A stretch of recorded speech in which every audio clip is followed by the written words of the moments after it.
welcome to another edition of Fusion. I am your host, per usual, Joe Smith. And I want to thank you guys for tuning in and joining us. We got a lot of ground to cover today because I want to wrap up our conversation from last week and then get into a whole new conversation. And hopefully these things have been blessing you. They've been motivating you to get going, get started, get it cracking. I really, really hope that this has been a blessing to you. And so we're gonna keep it coming. You know what I'm saying? Thank all of you who have supported by buying a t-shirt. Thank all of you who have hit the Cash App just to say, hey Joe, this has been a blessing, and I just want to shoot you something to encourage you to keep going. I appreciate that. Like, I don't care how small it is. If you sent me $1, that is a blessing to me because at least you thought about me enough to, send me something. So I appreciate that. All right, let's get it cracking.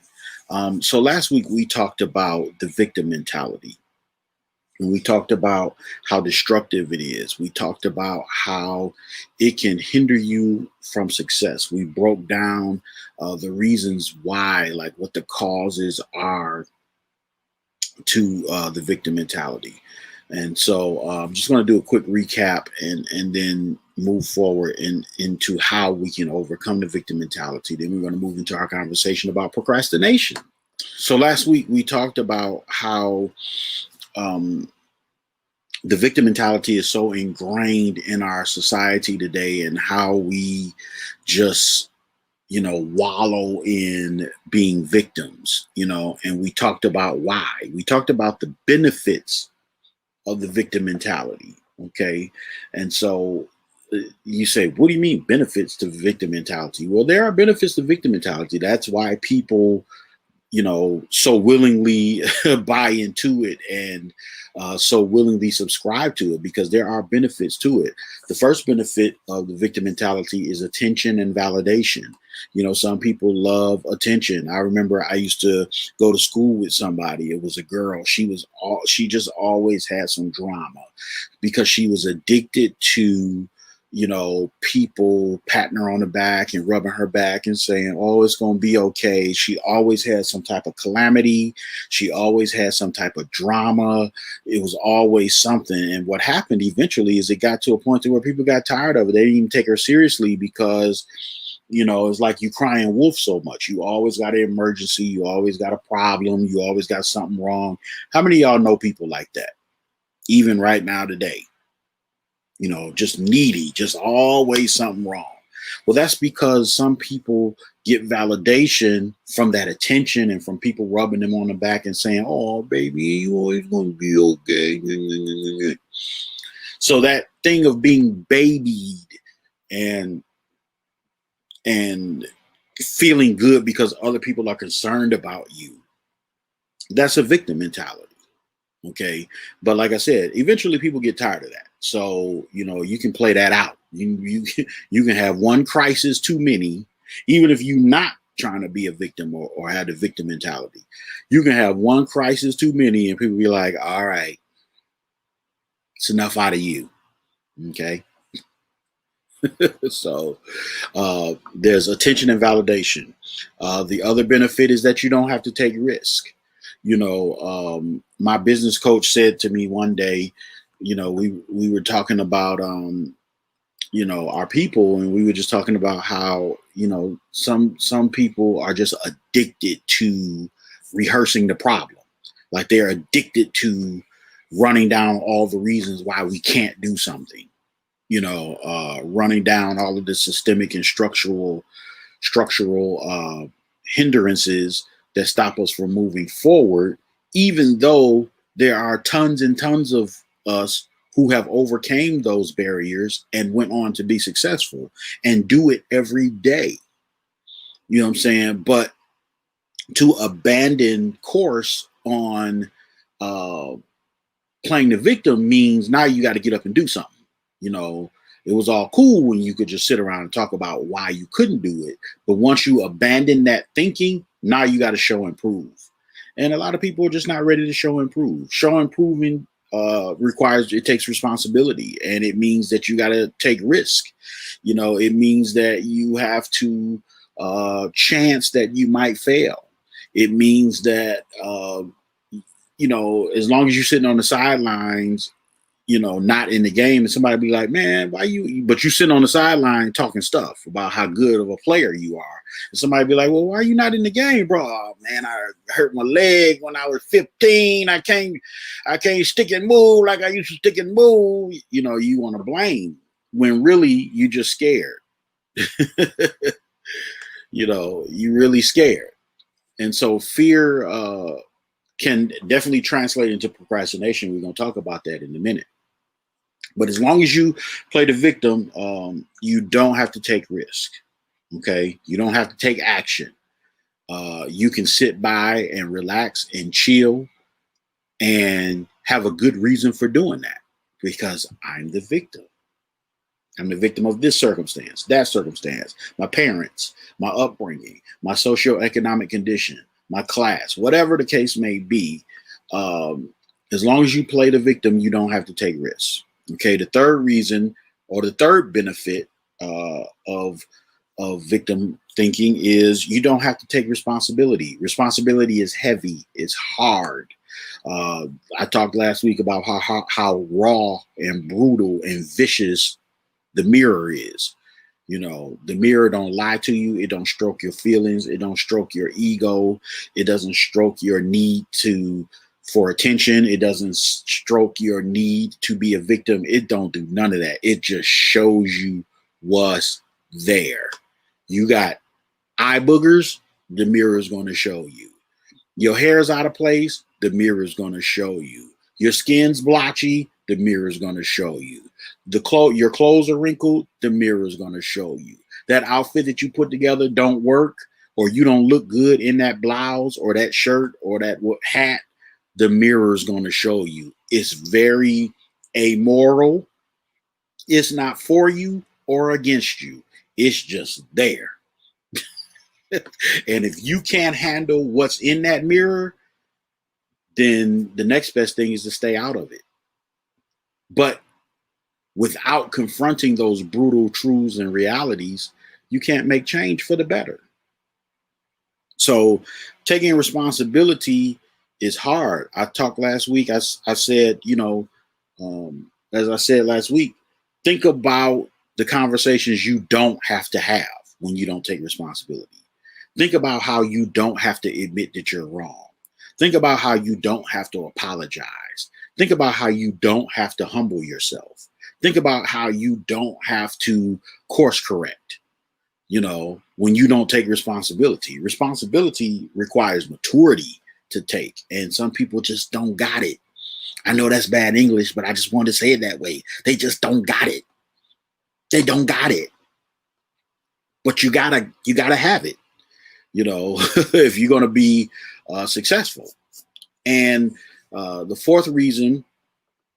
fourth benefit of victim mentality or victim thinking is it makes you feel right. It makes you feel right. I talked about how when you feel like you're the victim, you never have to admit that you're wrong and you feel right. I talked about how to a person with a victim mentality, wrong feels like justice. I have a friend, and I am talking to her about coming on, allowing me to interview her on Fusion. She went to prison. She was an executive at a company, at a major corporation, and she was in charge of the money. And she was convicted of embezzling over $1 million from the company that she worked for. And when she got out of jail, we went and sat down and kicked it. And she said part of the reason why she did it was because she felt like, here I am working for this company. I'm handling their money. This company has millions and millions of dollars flowing through its accounts. Yet people in my family are broke or poverty stricken. People I know need money to start businesses. People I know need money just for necessities. And here I am looking at these companies with all of this capital just flowing through its accounts. And that victim mentality overtook her. And so remember I said, when you have a victim mentality, when you do wrong because of it, in your mind, it feels like justice. So in her mind, it felt like almost like something is wrong with them having all this money over here, but these people over here in my family and friends and things of that nature are struggling with money.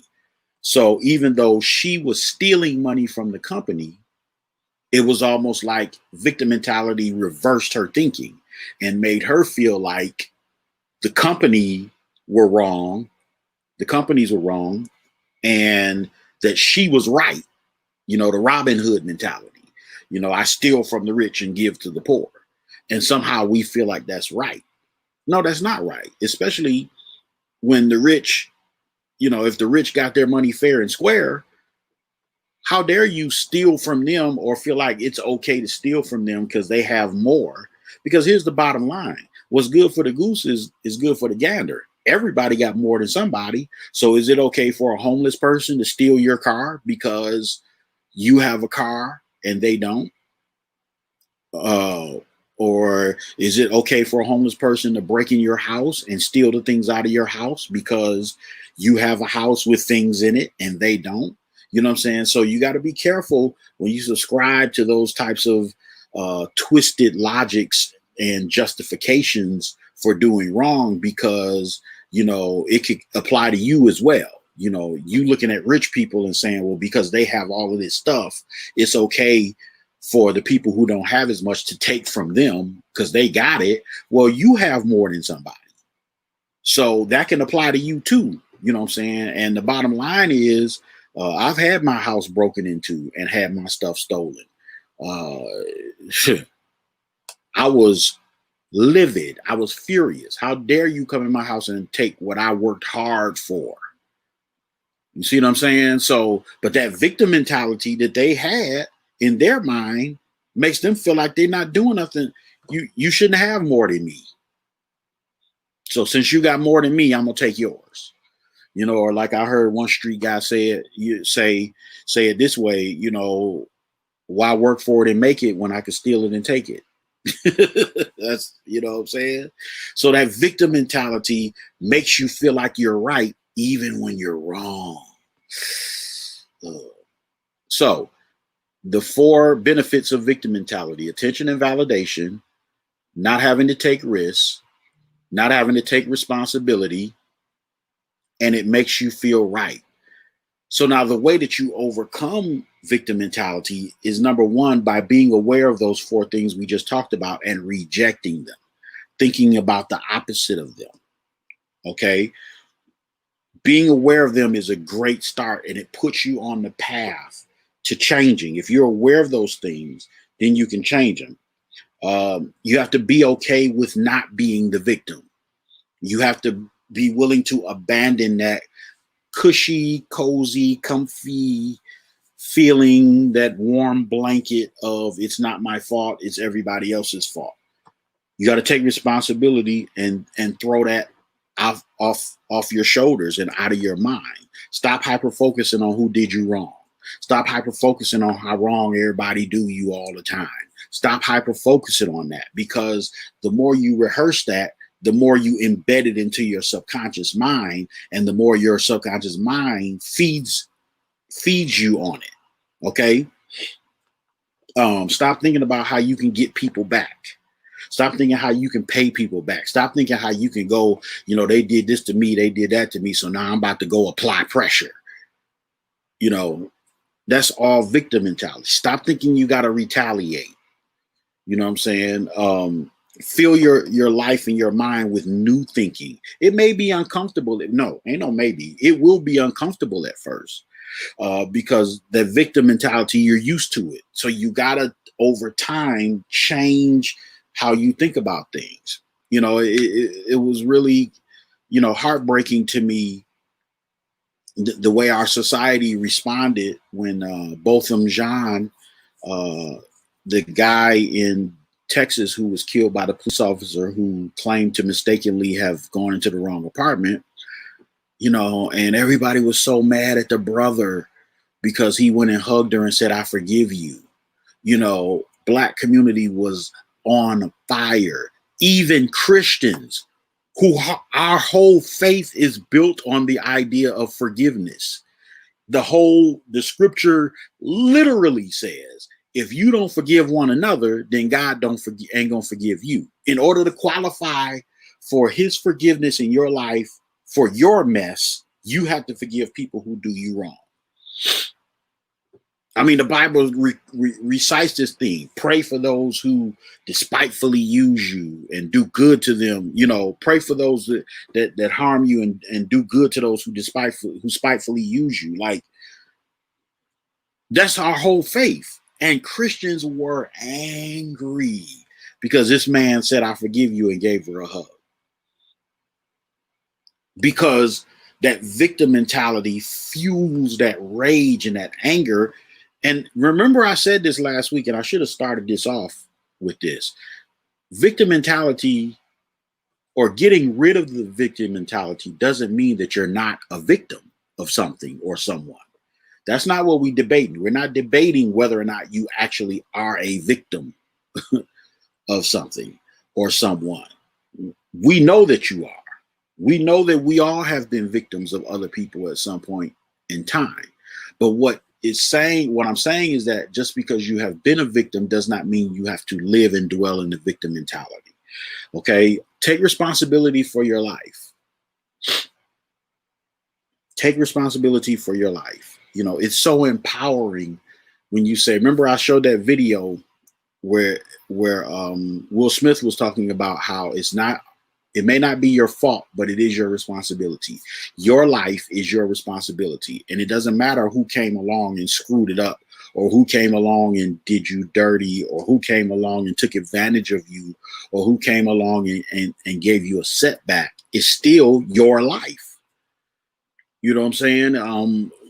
When you own a home, sometimes you got to go outside and pick up garbage from in front of your home that you didn't throw down there. It's not your fault, but it's your responsibility. And it's empowering. I can't say it.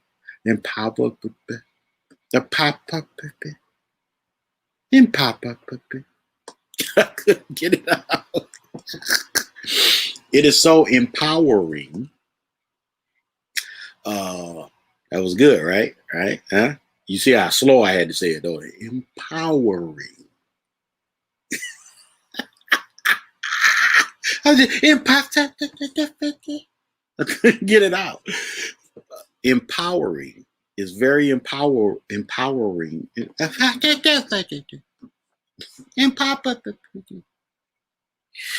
It's very empowering. Y'all know I'm silly, y'all. If this is your first time watching, I'm very silly. It's empowering, and you take your power back when you take responsibility for changing your life. In spite of what they meant for my evil, I'm still going to turn it around for good. In spite of what this person did to me, in spite of this person victimizing me, I'm going to take responsibility, and I'm going to show them by turning around for my good. That's taking responsibility. Doesn't mean that it's your fault. See, people conflate fault with responsibility, or responsibility with fault, I should say. They think that when you say I'm taking responsibility, that you're saying that you're admitting guilt or admitting fault. It's not your fault, but it is your responsibility. We have these conversations all the time with regard to racism and systemic racism and all of this and that and the other. And it just amazes me how sometimes we as Black people are not interested in talking about solutions because we just stay stuck on the conversation of whose fault it is and who did it. And it's like, okay, but what can we do to fix it and change it? We know that this is the problem and the genesis of the problem. How do we fix it and change it? How do we take responsibility and take the power away from our oppressors, whether your oppressors is another race, whether your oppressor is a spouse, or whether your oppressor is family, or whether your oppressor is fear, or whether your oppressor is procrastination, which we're going to talk about in a second. How do I take the power away from my oppressor and turn my life into what I want it to be? There's power in taking responsibility. You got to do it. Another thing that can help you get over the victim mentality, and I'm going to stop on this one,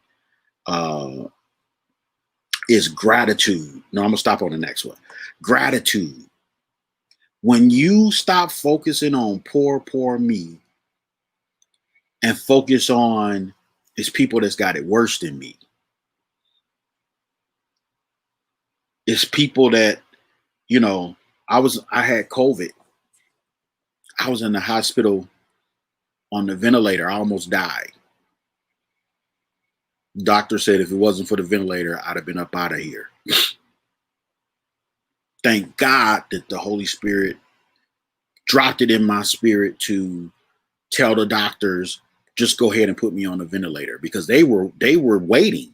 I had pneumonia in both lungs, and they was just chilling. They just had me laying up in the hospital room. The first 2 days I was in the hospital, Sunday and Monday. Well, Sunday afternoon, Sunday morning into Monday morning, I'm laying in the hospital room, and they're just watching me like, yeah, we just seeing how things are progressing. We may have to put you on the ventilator. I'm like, well, if things are already heading towards the ventilator, go ahead and hook me up, that dog. Let's get this over with. Let's rip the Band-Aid off. Let's go. Now, mind you, I didn't realize at the time when I said that how traumatic of experience and how dangerous the ventilators were. I didn't know at that time that there was an 80% mortality rate for people on the ventilator. I didn't know that only one other person in that hospital had made it off the ventilator alive at the time. Had I known those things, I probably would have been a little bit more hesitant to say, yeah, I'll sign up for that. Yeah, one for me, one ventilator for me, please. I wouldn't have wanted no parts of it. And I probably would have been a little bit more scared, but I wasn't scared because I was ignorant to the details. I didn't find out all those details till after it was over. So I go on the ventilator. I was on the ventilator for 3 days. And then God brought me out. If I just sat and just wallowed in how traumatic of an experience that was, I could really just feel like a victim and just get all the attention and all the pats on the back.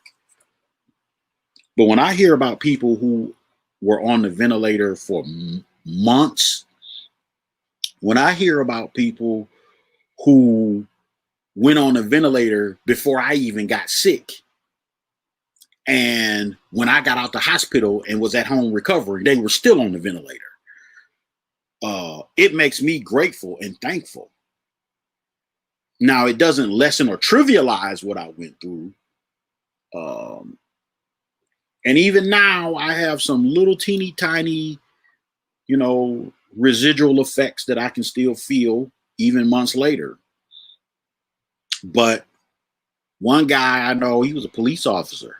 I saw him, he was on a walker. He had been on the ventilator for 30 days. I'm hearing stories of people who had to come home. They had to bring the oxygen home. So while I was in the hospital, they were weaning me off of the oxygen. It's people that got discharged from the hospital. They have to carry oxygen with them to this very day.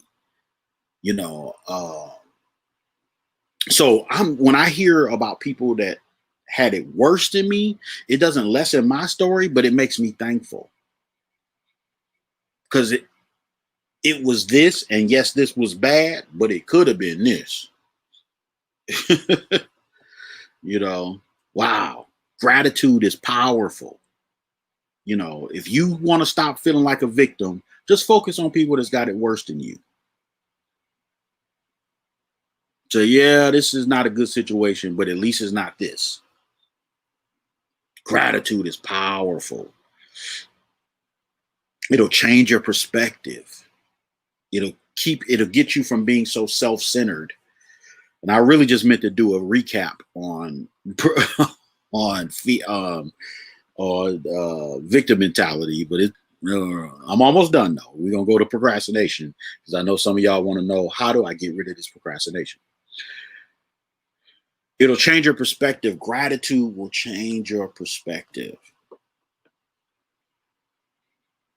And the final thing of how to overcome victim mentality is forgiveness. Just forgive. Let it go, man. Let it go. Stop trying to hold somebody hostage with your anger. You know, even if they didn't apologize, some people are not going to apologize. Some people that did you wrong aren't apologizing because they don't think they did anything wrong. Why? Because they got the victim mentality. And so in their mind, they don't feel like they did anything wrong. That's the thing with all this perspective, is that nobody thinks they're wrong. So sometimes you may not get an apology, but just forgive them. Let it go. You know, because when you hold resentment towards people, you are bound to that person. You have an emotional link to that person that is stronger than steel. And the only way to dissolve that link and get free is through forgiveness. Let it go. Can't hold you hostage if you let it go.